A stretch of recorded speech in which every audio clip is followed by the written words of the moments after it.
നിങ്ങൾ state leadership കൊടുക്കും. ഇപ്പോൾ രേവന്ത് റെഡ്ഡിയെ പോലൊരു മുഖം കോൺഗ്രസിൻ്റെ PCC ചീഫായി വന്നതിന് ശേഷമാണ് കോൺഗ്രസ്സിന് ആ സംസ്ഥാനത്തൊരു പ്രതീക്ഷ ഉണ്ടായത്. ഇപ്പോൾ കമ്പാരിറ്റീവ്ലി ഒരു യങ് ടൈറ്റിലിൽ വരെങ്കിൽ പോലും DK ശിവകുമാറിനെ പോലെ ഒരു റീജിയണൽ ഫേസ് കർണാടകയിലുണ്ടായി.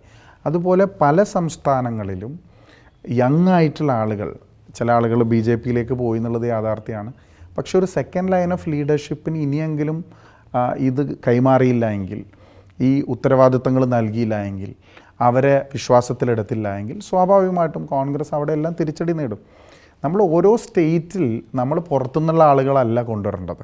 ഓരോ സ്റ്റേറ്റിലും ആ സ്റ്റേറ്റ് എന്താണെന്ന് മനസ്സിലാക്കുന്ന പ്രാദേശിക നേതാക്കന്മാരെ കോൺഗ്രസ്സിന് വാർത്തെടുക്കാൻ സാധിക്കണം. എവരി സ്റ്റേറ്റും നല്ല അവസ്ഥയിലാണെങ്കിലും മോശം അവസ്ഥയിലാണെങ്കിലും നമ്മൾക്ക് ഒരു ടൈം കഴിഞ്ഞാൽ, ഇപ്പോൾ ഫോർ എക്സാമ്പിൾ ഇപ്പോൾ ഞാനൊരു ഉദാഹരണം പറഞ്ഞു കഴിഞ്ഞാൽ, ഇപ്പോൾ രാജസ്ഥാൻ, അതുപോലെ തന്നെ ഛത്തീസ്ഗഡ്, അതുപോലെ തന്നെ വളരെ പ്രധാനപ്പെട്ട ഒരുപാട് north Indian States, Madhya Pradesh, Maharashtra, ഇവിടെ എല്ലാം പുതിയ മുഖങ്ങൾ, കോൺഗ്രസിൻ്റെ മറ്റൊരു നിര.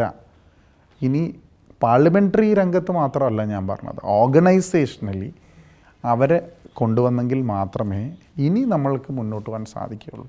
That is A fact. അത് നമ്മൾ ഡിനൈ ചെയ്തിട്ട് കാര്യമില്ലല്ലോ.